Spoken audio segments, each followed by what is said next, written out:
negatibong salita lamang po ang iisipin natin laban kay Senator Robin Padilla, parang wala nang naiwan sa mundo, parang naibato na lahat sa kanya. Meron palang mga pinagsasasabi itong si Robin Padilla kay Senator Kiko nung nag-aabot ng kamay. Hindi uubra sa akin ang pambubuli at pasiga-sigang akto dito. Buti na lang daw may camera, at kung wala, mananapak siya?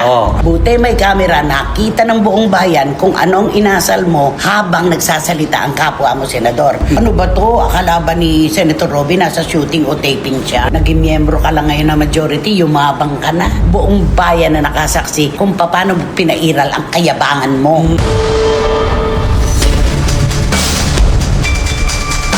Hindi pa rin mawala-wala sa usapan hanggang ngayon ang banggaan ng dalawang magiting na senador na sina Robin Padilla at Senator Kiko Pangilinan, na kung saan pinagpistahan sa social media ang kanilang sagutan kamakailan.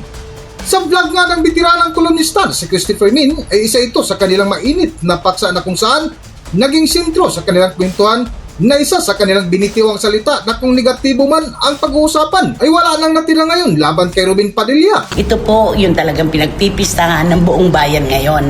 Nako, grabe ito. Kung mga negatibong salita lamang po ang iisipin natin laban kay Senator Robin Padilla, parang wala nang naiwan sa mundo, parang naibato na lahat sa kanya. At parang lahat nagsalita. Oo, lahat ng sektor. Oo, parang lahat Diba? nagsalita. Oo, nagsalita kontra sa kanya. Ayan. Yes. At alam naman po natin, mga kapatid at mga kachika, kung ano ang pinag-ugatan itong kwentong ito. Ikaw muna, Romel. Siyempre, nag-ugat ito dahil ang oras ng ating Senator Kiko Pangilinan sa kanyang oras ng pagsasalita ng kanyang Sa salita plenaryo. sa plenaryo, sumasabat ito si Senator Robin Padilla na hindi talaga dapat at hindi nagustuhan ng mga taong nanonood yung ginawa niyang pangsisingit-singit habang nagsasalita si Senator Pangilinan. Oo. At saka wala siyang alam sa proper decorum na tinatawag. Yun ang maraming Kasi magsasabi. di ba ang mga senador kapag ka nagsasalita sa plenaryo, kung sino yung Senate President, doon mo muna ibabato yung iyong request bago ka magsalita, laban o kontra o kampi ka man doon sa nagsasalita. Yes. Siya hindi niya alam yon, yung protocol. Yung dumidirekto talaga siya sa direkto kausap. talaga siya. Paano mo nga to? Paano mong ganyan? Kaya po, nakapagtaas talaga ng boses si Senator Kiko Pangilinan at sinabi niya, I still have the floor. Yun ang sabi niya. Na dapat lang naman, kapag gano'n na may sabat ng sabat, singit ng singit, sa iyo pa yung pagkakataon. Eto nga ang tanungan. Kung sakali kaya at senador na si Robin Padilla nung panahon ng namayapang Senador Miriam Defensor Santiago, ano kaya ang nangyari? Hindi uubra.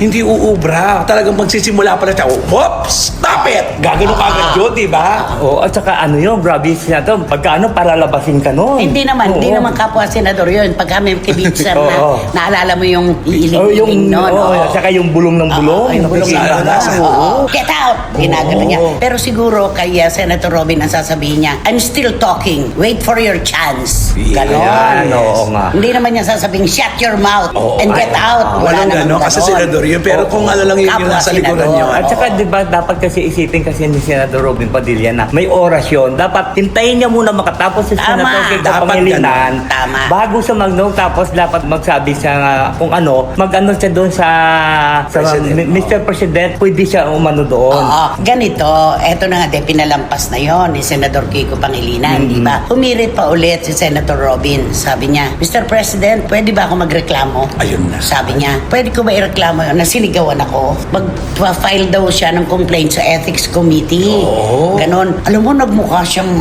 batang uhugin na inagawan ng laruan, di ba? Oo, at saka marami nag-comment, hindi niya ba alam ang protocol na lahat ng senador, tapos siya pa itong maghahain. Na dapat si Senator Pangilinan ang Yes, maghahain. Sa patuloy nga ng kwentuhan ni Christopher Min ay binagi nila nang biglaang suspindihin ang sesyon sa Senado dahil sa sagutan ni Robin at Kiko na di umano nagbitiw pa ng salita si Senador Robin Padilla kay Kiko Pangilinan. Sa pagsabat-sabat niya habang nagsasalita si Senator Kiko, di sinuspinde yung hearing. Pagkatapos nun, meron palang mga pinagsasasabi itong si Robin Padilla kay Senator Kiko nung nag-aabot ng kamay. Ay, Oo, kaya kaya hindi lang pala, natin masyado oo. marinig, pero narinig natin sa salita. Pero sinabi na rin naman ni Senator Kiko, di ba, Yes. sabi niya na kung ano-anong pananakot ang ginawa sa kanya. Yung isa, narinig natin. Ako, naulinigan ko yon. Buti na lang may camera. Buti na lang may camera. Tama yon sa punto mo. Buti may camera. Nakita ng buong bayan kung anong inasal mo habang nagsasalita ang kapwa mo, senador.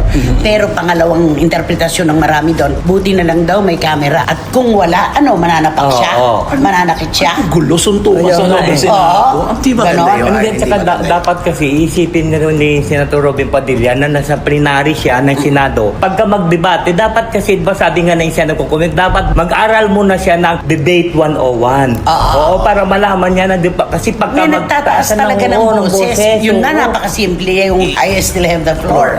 Okay nga yun eh. Eto na. E di, magpa-file daw siya ng complaint. Sabi naman ni Senator Kiko, okay lang, sige. Ayaw niya sanang patulan yung kababawan na ito. Yes. Pero dahil hinahamon siya ni Senator Robin, sige, mag-file ka ng complaint sa Ethics Committee. Ako rin, marami rin akong pa-file na ginawa mong pambubuli, pananakot. Kaya nga ang sabi niya, hindi uubra sa akin ang pambubuli at pasiga-sigang akto dito. Yun naman talaga. Kasi parang, ano ba to? Akala ba ni Senator Robin nasa shooting o taping siya? Ayun na nga, Correct. sabi nga ng iba eh. Ang feeling niya nasa shooting siya na talagang kung gusto niyang kasi feeling niya siya ang bida eh. Di ba ganun talaga sa mga shooting, siya ang bida eh. Kaya kung anong gusto niya gagawin niya. Ang dami nang pinalampas ng publiko sa kanya. Dito lang siya talaga napuruhan. Dahil kitang-kita kung anong inasal niya. Una, di ba lagi niya sinasabi, sila daw noong sa minority. Ngayon kasi sa majority na sila. Majority na sila. Sila daw sa minority, talagang haharangin daw nila yung impeachment. Di ba Wala sabi daw niya? silang gagawin kundi ganun talaga. Hanapan ng butas at haharangin daw nila. Una yon. Pangalawa na sinabi niya kay Senator Bato na huwag kang pahuhuli, magtago ka. Yun ang sabi niya. At kapag ka daw inuli si Senador Bato, sasama siyang magpakulong. Ang daming pinalampas, di ba? Oo, na lahat na binabalik ngayon sa kanya, nasaan yung mga sinabi mo? Nasaan yung mga sinabi niyo? Batas ang manghuhusga sa inyo. Pero ganon. Tuloy, sinasabihan siya na you're nothing but a second-rate trying hard, Copycat. At ang inaasahan po ng marami sa atin, syempre ba kahit naman tayo, baka naman magsalita ang megastar, di ba, tungkol dito. Dahil natural, asawa niya yung parang binastos. Yes. Natural, pag nasaktan ng asawa at mga anak, ganun din, di ba? Kaso, parang ayaw nang makisali pa ni Sharon Cuneta sa isyong ito. Dahil kayang-kaya naman ito ng kanyang asawa. Tama. At takot-kota naman sila sa mga post ng mga kababayan natin na talagang halos ibitin na ng patiwarik si Senator Robin Padilla. Alam mo, may nag-post pa nga doon sa abogado versus abogado. May nakalagay ng gano'n. Totoo yun. At eto pa, nag-aabot ng kamay, ng kanang kamay si Senator Kiko. Hindi niya tinanggap. Tapos nag-post siya. Gusto raw niyang marinig ng kanyang asawa, ng kanyang mga anak, at ng kanyang mga kapwa Muslim na humihingi ng apology sa kanya si Senator Kiko. Alam mo, pinakamataas na antas na ng panghihingi ng paumanhin yung iabot ang kamay. At saka right there and then, pagkatapos ng pag-extra, alam mo yun, pero pinahaliwala niya, dapat yun na nasa isip niya. Alam mo si Senator Robin Padilla, di ba, siyempre senador siya. Hindi ba siya nanonood ng mga debate ng presidential debate? Na pagkatapos nila magtalaka ng ng mga baho, Parang walang nangyari. wala na yan. Tapos maglalapitan pa, magkakamuktahan pa ng kasi yan lang At ito, humirit pa siya. The next day, doon pa rin sa plenaryo, hinihingi pa rin niya mag-apologize sa kanya si Senator Kiko. Ay. Dahil doon daw mismo naganap ang paninigaw sa kanya. Sigaw? Ikaw complaint mo sa Ethics Committee na sigawan? Hindi po sigaw yun eh. Madiin lang.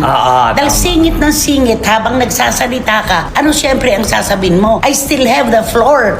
Akin pa itong oras na to. Correct. Mamaya magkakaroon ka. Tama. Hintayin mo lang ako. Parang ganun yun. Tapos eto na ang kanyang, naku, ang dami-dami talagang inaano kay Senator Robin. Sobra, sana nababasa niya, magiging ikagagaling para niya maging aware ito. siya. Maging aware siya. Oo. Kahit naman sa showbiz, di ba, lagi naman siyang nagiging tampulan na mapagpansin dahil dun sa, sabi nga nila, naging miyembro ka lang ngayon na majority, yumabang ka na.